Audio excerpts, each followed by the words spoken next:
Alright, what's going on, guys? This is Evil Gaming. Welcome back to another episode of the Pasta Show. Today I'm going to be reading a pretty popular creepypasta. It's probably the most popular lost episode, except for Suicide Mouse, and that is, of course, Squidward's suicide. Sorry about how my S's whistle. Okay, I'm just breaking your ears by now, but let's get ahead and go with this creepypasta, Squidward's suicide. I haven't read it in a while.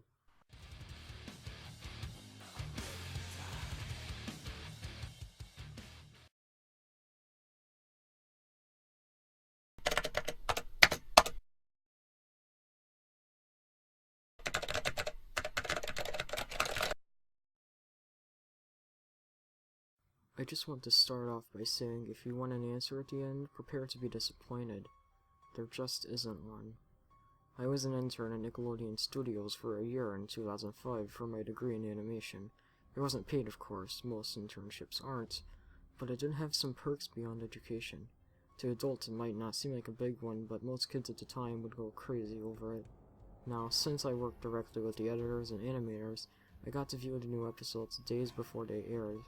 I'll get right to it without giving too many unnecessary details. They had very recently made the SpongeBob movie, and the entire staff was somewhat sapped of creativity, so it took them longer to start up the season. But the delay lasted longer for more upsetting reasons. There was a problem with the Series 4 premiere that set everyone and everything back for several months. Me and two other interns were in the editing room along with the lead animators and sound editors for the final cut. We received a copy that was supposed to be Fear of a Krabby Patty, and gathered around the screen to watch. Now, given that it isn't final yet, animators often put up a mock title card, sort of an inside joke for us, with phony, oftentimes lewd titles, such as How Sex Doesn't Work instead of Rockabye Bivalve, when SpongeBob and Patrick adopt a sea scallop. Nothing particularly funny, but work-related chuckles. So when we saw the title card, Squidward's Suicide, we didn't think it more than a morbid joke. One of the interns did a small throat laugh at it. The happy-go-lucky music plays as is normal. The story began with Squidward practicing his clarinet, hitting a few sour notes like normal. We hear SpongeBob laughing outside, and Squidward stops, yelling at him to keep it down as he has a concert that night, and needs to practice. SpongeBob says okay and goes to see Sandy with Patrick. The Bubbles splash screen comes up, and we see the ending of Squidward's concert. This is when things began to seem off. While playing, a few frames repeat themselves, but the sound doesn't. At this point, sound is synced up with animation, so yes, that's not common. But when he stops playing, the sound finishes as if the skip never happened. There is slight murmuring in the crowd before they begin to boo him. Not normal cartoon booing that is common in the show, but you could very clearly hear malice in it. Squidward's in full frame and looks visibly afraid. The shot goes to the crowd, with SpongeBob in center frame, and he too is booing, very much unlike him. That isn't the oddest thing though. What is odd is everyone had hyper-realistic eyes, very detailed, clearly not shots of real people's eyes, but something a bit more real than CGI. The pupils are red. Some of us looked at each other, obviously confused, but since we weren't the writers, we didn't question its appeal to children yet. The shot goes to Squidward sitting on the edge of his bed, looking very forlorn. The view out of his porthole window is of a night sky, so it isn't very long after the concert.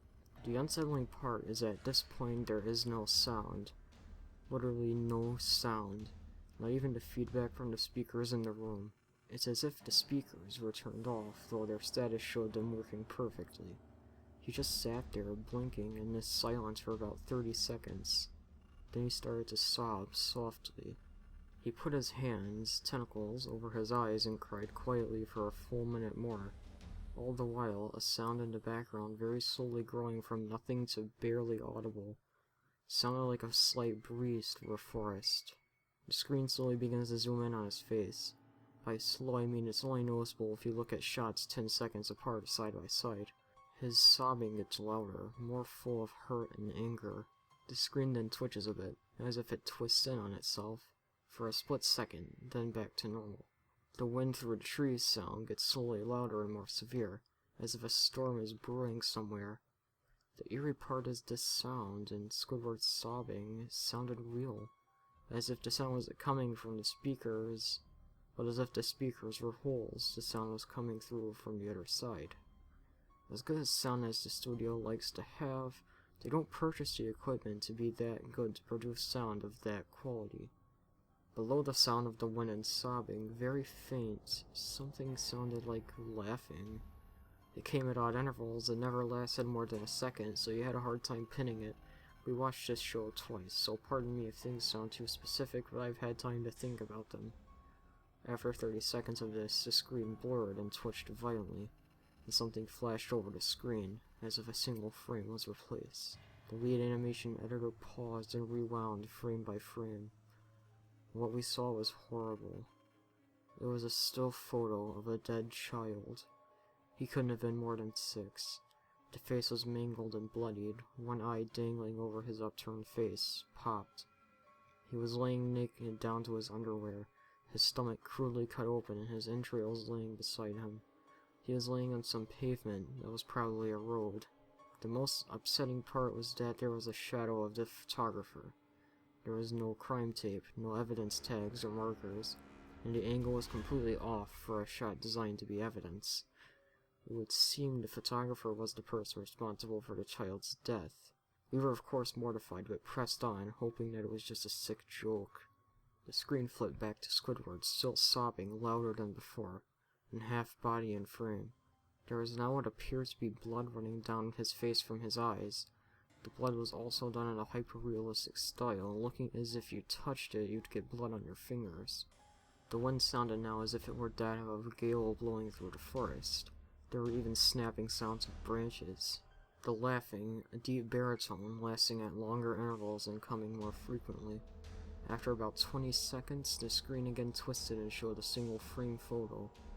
The editor was reluctant to go back, we all were, but he knew he had to. This time the photo was that of what appeared to be a little girl, no older than the first child. She was laying on her stomach, her barrettes in a pool of blood next to her. Her left eye was too popped out, naked except for underpants. Her entrails were piled on top of her above another crude cut along her back. Again, the body was on the street, and the photographer's shadow was visible, very similar in size and shape to the first. I had to choke back vomit, and one intern, the only female in the room, ran out. The show resumed. About 5 seconds after the second photo played, Squidward went silent, as did all sound, like it was when the scene started. He put his tentacles down, and his eyes were now done in hyper-realism like the others were in the beginning of this episode. They were bleeding, bloodshot, and pulsating. He just stared at the screen, as if watching the viewer. After about 10 seconds, he started sobbing, this time not covering his eyes. The sound was piercing and loud, and most fear-inducing of all, his sobbing was mixed with screams. Tears and blood were dripping down his face at a heavy rate. The wind sound came back, and so did the deep-voiced laughing, and this time the still photo lasted for a good 5 frames. The animator was able to stop it on the 4th and backed up. This time the photo was of a boy, about the same age, but this time the scene was different. The entrails were just being pulled out from a stomach wound by a large hand. The right eye popped and dangling, blood trickling down it. The animator proceeded. It was hard to believe, but the next one was different, but we couldn't tell what. He went on to the next, same thing. He went back to the first and played them quicker, and I lost it. I vomited on the floor. The animating and sound editors gasping at the screen. The 5 frames were not as if they were 5 different photos, they were played out as if they were frames from a video. We saw the hand slowly lift out the guts. We saw the kid's eyes focus on it. We even saw 2 frames of the kid beginning to blink. The lead sound editor told us to stop. He had to call in the creator to see this. Mr. Hillenberg arrived within about 15 minutes. He was confused as to why he was called down there, so the editor just continued the episode. Once the few frames were shown, all screaming, all sound again stopped. Squidward was just staring at the viewer, full frame of the face, for about 3 seconds. The shot quickly panned out, and that deep voice said, "Do it." And we see in Squidward's hands a shotgun. He immediately puts the gun in his mouth and pulls the trigger. Realistic blood and brain matter splatters the wall behind him and his bed, and he flies back with the force. The last 5 seconds of this episode show his body on the bed, on his side, one eye dangling on what's left of his head, above the floor, staring blankly at it. Then the episode ends. Mr. Hillenberg was obviously angry at this. He demanded to know what the heck was going on. Most people left the room at this point, so it was just a handful of us to watch it again. Viewing the episode twice only served to imprint the entirety of it in my mind and cause me horrible nightmares. I'm sorry I stayed. The only theory we could think of was the file was edited by someone in the chain from the drawing studio to here. The CTO was called in to analyze when it happened. The analysis of the file did show it was edited over by new material. However, the timestamp of it was a mere 24 seconds before we began viewing it. All equipment involved was examined for foreign software and hardware as well as glitches, as if the timestamp may have glitched and shown the wrong time, but everything checked out fine. We don't know what happened, and to this day, nobody does. There was an investigation due to the nature of the photos, but nothing came of it. No child scene was identified, and no clues were gathered from the data involved, nor physical clues in the photos. I never believed in unexplainable phenomena before, but now that I have something happen and can't prove anything about it beyond anecdotal evidence, I think twice about things. Oh wow, what a pasta. Well, you might...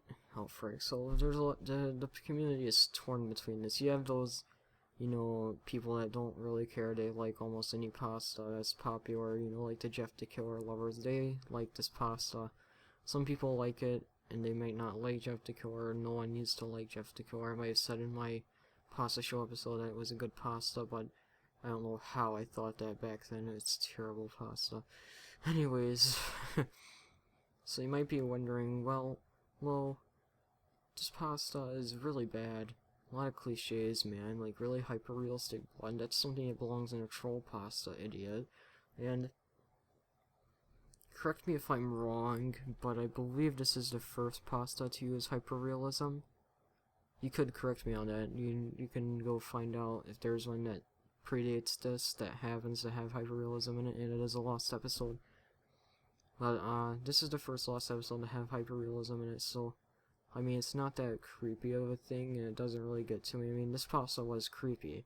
Just the nature of it, and just, it's kind of just creepy to read first time, but after a while you get used to it. I remember my first time reading this in, like, 2011 or something, I got kind of creeped out. Just because it started the cliches doesn't save it from problems, though.